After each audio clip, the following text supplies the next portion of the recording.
Hi, I'm Tim Autry. Let's now discuss Principle 5, Fuel the Fire, the principle of progress. And, as usual, I want to begin with a story. 6 minutes, 29 seconds into the third quarter, they scored again. Convinced the game was over, I disgustedly rose from my chair and headed downstairs to grab some food. 2 minutes, 35 seconds later, while I was piling shrimp and cocktail sauce on my plate, a 6-yard pass from Tom Brady to Danny Amendola resulted in lots of noise coming from upstairs. I rushed back up there, and by the time I got in front of the TV, was just in time to watch Stephen Gostkowski miss the extra point. Well, at least I wasn't going to be hungry. With less than 21 minutes left on the play clock, things appeared hopeless to most everyone. Everyone, that is, except the Patriots. During those 21 minutes, members of the New England team pulled together to erase their deficit. They focused, they adapted, and most importantly, they did not give up. A 2-yard run into the end zone by James White during overtime ended the game with a score of 34-28 over the Atlanta Falcons. This was the greatest comeback ever in the big game, what many consider to be the greatest Super Bowl of all time. Whereas just a few minutes earlier, I was pissed. I was now a crazy, ecstatic Patriots fan. Personal lessons learned? Well, first of all, don't be a whiny baby, which of course is referencing my pre-comeback behavior. And number 2, it ain't over till it's over. My wife and I became Patriots fans the day a much younger Tom Brady took New England to their first Super Bowl victory 15 years earlier. It was great to be a Patriots fan for the following many years. If you've ever had the experience, you know how great it is to be a fan of a team that hardly ever loses. Over our years enjoying the Patriots dynasty, the longest ever in the history of the NFL, I saw many lessons at play, both on the field and during press conferences. These lessons can and should be applied to any team in sports, in business, in industry, and in life. First, it was always about the objective, which of course in football was to win, and the team. Never in a press conference did I see or hear any Patriot player or coach ever say anything different. Second, no blame. When a final score tipped in the opponent's favor, it was always, what can we learn? Third, I marveled at the team's ability to focus, first upon each game, one game at a time, and then throughout each game, one play at a time. Fourth, so often when the Patriots were behind at the end of the second quarter, they'd retake the field after halftime and perform like a different team. What happened seemed like magic. However, I don't really think it was magic at all. The players and coaches chose to use those 15 minutes during halftime to learn from what had and hadn't been working and to adapt their strategy, their approach. And lesson 5, the Patriots never gave up. They persisted. You know, between 2001 and their victory in Super Bowl 51, they won 37 games during either the fourth quarter or in overtime. Here's your opportunity relative to Principle 5. You might not be, or ever have been, a Patriots fan. Heck, you might not even like professional football or any type of sports. That's okay.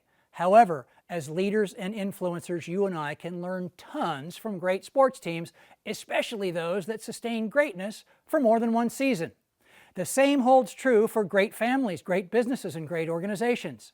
Here are 5 attributes of being a great leader and influencer. To begin, I've never seen a leader of a great anything that wasn't humble. Great leaders do not pat themselves on the back. When things go well, credit always goes to the team. We used to really get a kick out of Bill Belichick's press conferences. We enjoyed them immensely. Not only did he demonstrate very little patience for stupid questions posted by many reporters, his responses to legitimate questions were saturated with the 5 lessons learned that I just covered. For example, during the press conference following Super Bowl 51 victory, Belichick said, "I couldn't be prouder of this group of guys. It's really an honor and a privilege for me to coach these guys. They have tremendous work ethic, tremendous mental and physical toughness. They just compete and don't stop competing." We saw that last night. Another sign of a great leader? No blame. When good things happen, great leaders are amplifiers, shouting praise and credit to the folks who actually make them happen. When less than desired things happen, great leaders become filters, taking responsibility while asking, okay, what have we learned?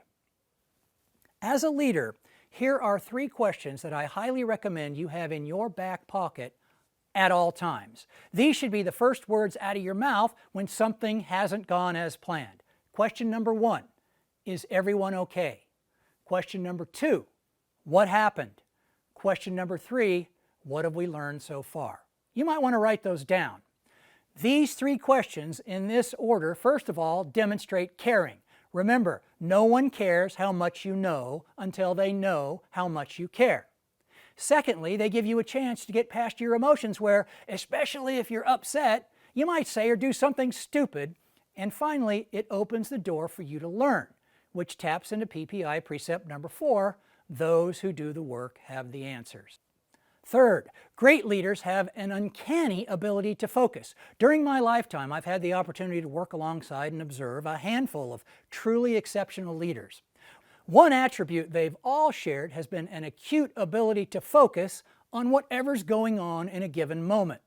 Focusing on what's going on in the moment demonstrates caring and respect. Demonstrating team focus leverages the team effect, promoting an environment and ultimately a culture that functions more and more as one team with one goal, having one conversation.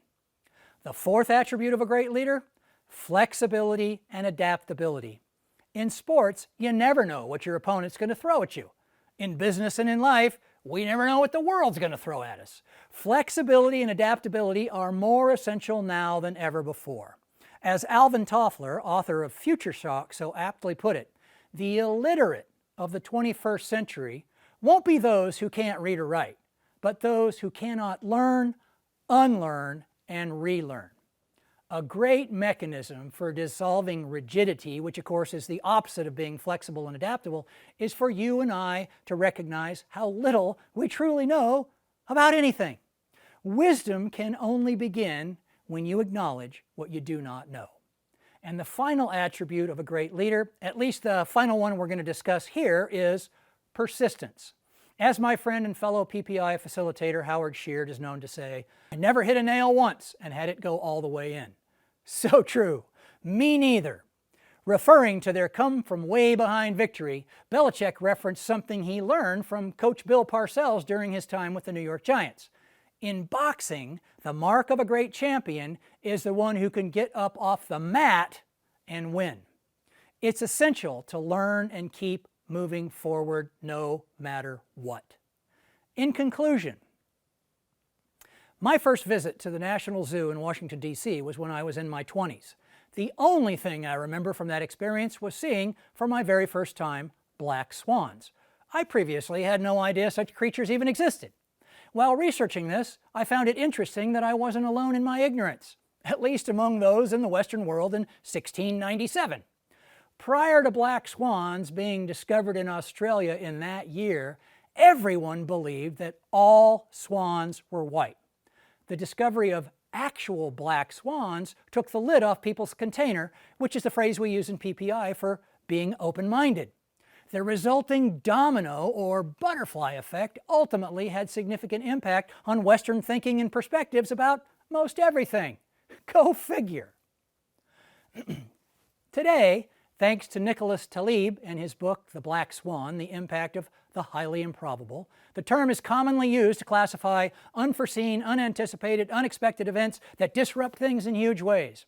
Nowadays, at least according to the media, black swans are breeding at unprecedented rates. Honestly, in spite of Taleb's brilliance, I'm sick of the hype and the fear-mongering. However, it'd be foolish for you and me to deny the actual barrage of challenges piling higher and higher as the world continues to spin. We must persist. We must keep moving forward. Here's something that might help you the next time you find yourself in a tight spot. Adopt the mindset and mantra of Gunnery Sergeant Tom Highway from the movie Heartbreak Ridge. You improvise, you adapt, you overcome.